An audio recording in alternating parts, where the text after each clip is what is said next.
vou trazer uma reflexão para a igreja que se encontra lá em Gênesis. Eu estava pregando lá na missão e eu me lembrei dessa palavra hoje. Capítulo 1 de Gênesis.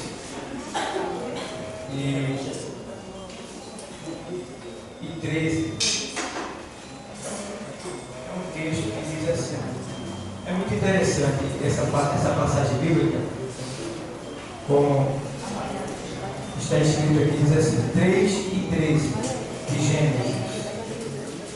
Então disse, vou aqui para 3 e 13. É 3 e 13 de Gênesis. Diz assim, e disse o Senhor Deus à mulher, por que fizeste isso? Vou repetir.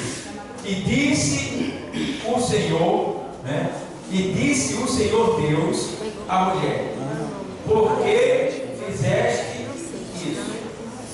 Pessoal, e aí ela responde para Deus, e disse à mulher, a serpente me enganou, e eu comi. O primeiro ponto que eu vejo aqui nesse texto bíblico, que a palavra de Deus ela é viva,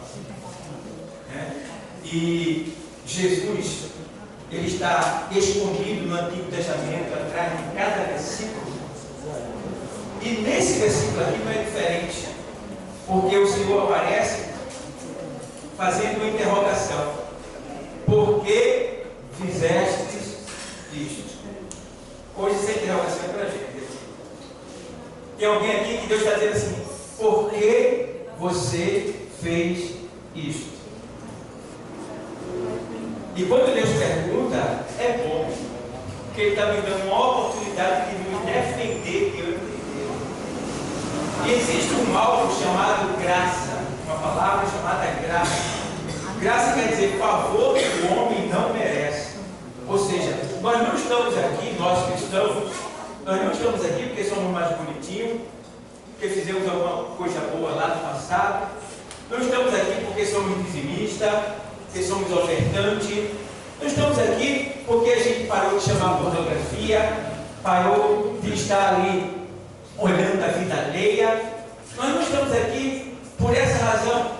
Nós estamos aqui porque a graça do Senhor, que é o favor que nós não merecemos, nos envolveu, nos alcançou. E nós, por misericórdia, convencidos pelo Espírito Santo e a palavra de Deus, aceitamos e estamos aqui. Então, não é mérito nosso estar aqui. Estamos aqui e continuamos ainda sendo um pecador. Somos um pecador. Ainda somos pecadores. A diferença é que nós não vivemos no pecado. Porque uma coisa é pecado e outra coisa é viver no pecado. Porque quem vive no pecado, o salário do pecado é a morte. Então a gente tem que ter cuidado. Então o que aconteceu aqui foi o seguinte: o Senhor, Ele visitava Adão e Eva no virar da tarde. Todo dia eles tinham contato com Deus. Todos os dias eles tinham contato com Deus. Mas a partir do momento que a mulher, passeando pelo jardim, depois de ter ouvido a palavra de Deus, direcionada a ela pelo seu marido lhe aconselhou, porque ele recebeu de Deus e ele passou para ela. Então ela estava informada, e ela nunca tocou, mas naquele dia alguém lhe chamou a atenção, alguém familiar, porque a serpente era familiar, ela conhecia a serpente, era um animal comum no meio do jardim, e aquela serpente diferente de repente chama a atenção dela, e ela para. Por que chamou a atenção dela? Porque naquela serpente ela não estava mais só a serpente do sentido natural, a serpente estava incorporada, ou seja, Satanás estava incorporado na serpente, e com a sua persuasão, porque Satanás é especialista em persuadir. Satanás tem uma especialidade, olha, ele é especialista em convencer da mentira, sabe? Ele sabe envolver. Não é à toa que a gente vê aí a mentira imperando no mundo. E ele persuadiu aquela mulher a olhar para a árvore e a questionou. Que por que, quem sabe, ela não tocava, não ia ali e tal, e ela disse: não, porque certamente se eu comer deste fruto eu vou morrer. Ele disse: certamente não morrerás. A intenção do diabo é desviar de você a palavra que Deus te deu. Vai fazer com que você não leve em consideração aquilo que Deus te disse. Esse é o perigo. Porque quando a gente sai da palavra que Deus nos entregou, a tendência é a gente quebrar a cara. Então, Eva disse a palavra certa. Deus disse que se eu comer, eu morrerei, certamente eu morrerei. E o diabo disse, certamente não morrerás. E agora ele acrescenta, sabe por que ele não quer que você coma? Porque se você comer, você vai ser como Deus.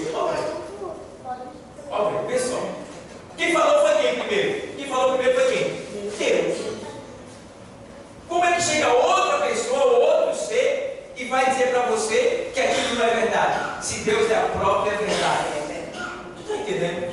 É o que acontece muitas vezes. Às vezes tem uma jovem aqui, e ela está na escola, está no trabalho, está em algum lugar, e ela vive fugindo do pecado. Mas chega uma amiguinha com uma coisinha lá, de repente assim, e diz assim, tem nada não, rapaz, todo mundo faz isto.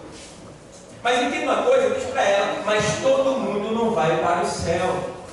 Diz assim, entendeu? Tem nada não, rapaz, mas, oxe, que é isso, rapaz? Hã? É o pastor que manda na tua vida? É? Não, meu filho. O pastor é só um microfone de Deus para falar o meu coração. Hã? Ele é só um instrumento, ele não manda nada. Ele é mandado. E é isso que eu estou fazendo aqui nesta noite. Eu estou apenas fazendo o que fui mandado. Alertar você que existe alguém, possivelmente familiar, próximo de você, que possivelmente está tramando ou já está trabalhando, quem sabe já começou a agir para tentar te desviar e te afastar de Deus e te colocar por um caminho que pode ser um caminho de morte. E geralmente todo caminho longe de Deus é um caminho de morte. Então, Deus está avisando hoje, para que você leve em consideração a palavra que Ele está te dando hoje. Cuidado com o que você está fazendo, porque o que você está fazendo pode te levar à morte, como levou esse casal. Quando o Senhor pergunta por que fizeste isto, ela disse, foi a serpente. Ela arrumou um argumento, mas nós já sabemos qual é o papel da serpente: é nos desviar de Deus. Qual é o papel da serpente, que é Satanás? É nos afastar de Deus, é nos tirar da santidade, é, de certa forma, é tentar nos envolver no pecado, para que ele tenha um argumento para nos acusar diante de Deus. Mas nesta noite o Senhor está aqui, aquele que é o Todo-Poderoso, que tem todo o poder, a Ele pertence toda a honra, toda a glória, todo o louvor, e Ele revela o oculto, profundo e o escondido. Então hoje eu estou revelando para você que talvez esteja desligado, fora do ar, porque o diabo ele faz de uma maneira tal que você fica meio lento, mesmo, tal. E aí quando você vê, ó, caiu, foi derrubado. Mas o Senhor está dizendo hoje, aleluia, por que fizeste isso? Então faz o seguinte, não use o mesmo exemplo de Eva, acusando A ou acusando B. Quem fez foi você. Então reconheça que você fez. Diga, Deus, eu errei, eu pequei, foi eu quem falhei. Porque, irmão, aí ele fica olhando para ele assim, eu não consigo parar de beber. Consegue sim, é só não levar o copo para a boca. Eu nunca vi um copo voando para ele, um copo de cachaça voando. Nunca vi? Eu não consigo parar de cigarro, de fumar. Pode sim, não compro cigarro e fuja dele. Eu nunca vi um cigarro voando por aí, irmão, para entrar na boca de alguém. Nunca vi. Você viu? Algum cigarro voando? Nunca vi. Então ninguém que possa fumar, ninguém que possa beber, ninguém que possa adulterar, ninguém que possa se prostituir, ninguém que possa chamar pornografia, é você quem faz. Então assuma diante de Deus, reconheça que você é falho, que você é um pecador, que você se arrependeu e pede a Deus graça e força para não fazer de novo. É isso que Deus quer da gente, é um arrependimento sincero. Deus se agrada, irmão, porque Ele vê que a gente, não, irmão, uma coisa é você errar e não se arrepender, você ficar. Mas quando você quer acertar e erra, Deus se agrada, porque você errou querendo o quê? Acertar. E eu nunca vi ninguém que aprendeu sem errar. Você já viu? Eu não conheço. Até porque muitas vezes é com o erro que a gente aprende. E às vezes, por exemplo, do erro de outra pessoa, eu fico observando assim, não é para eu que ele levou. Se eu for para aquele caminho, eu vou levar a mesma coisa pior. Eu vou não, para mim não. Então o erro, ele serve como uma bússola, o erro dos homens serve como uma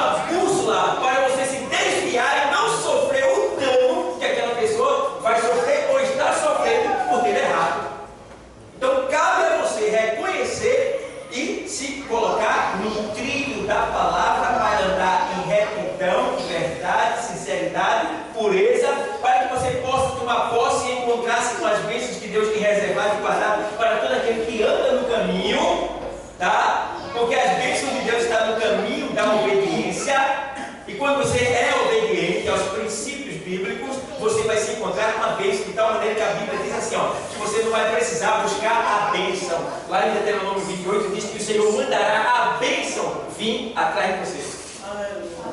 É ela que vai te procurar. Eu vou na igreja A, vou na igreja B, vou na igreja C. Não, se você está andando em retidão, aonde você estiver, Deus ele vai mandar a bênção e te procurar. Ela vai ao teu endereço, ela vai onde você está e vai te alcançar, e você vai ser abençoado por aquilo que você tanto espera da parte do Senhor. Amém, igreja? Então cuidado com o que você está fazendo. Cuidado, porque há caminhos que eu vou parece direito, mas que o final dele é caminho de morte. Tá bom? Enganoso é o coração, mais do que todas as coisas, e perverso, quem o conhecerá? Você tem um inimigo com você, não é o diabo. Quando a gente aceita Jesus, o espírito de morte sai.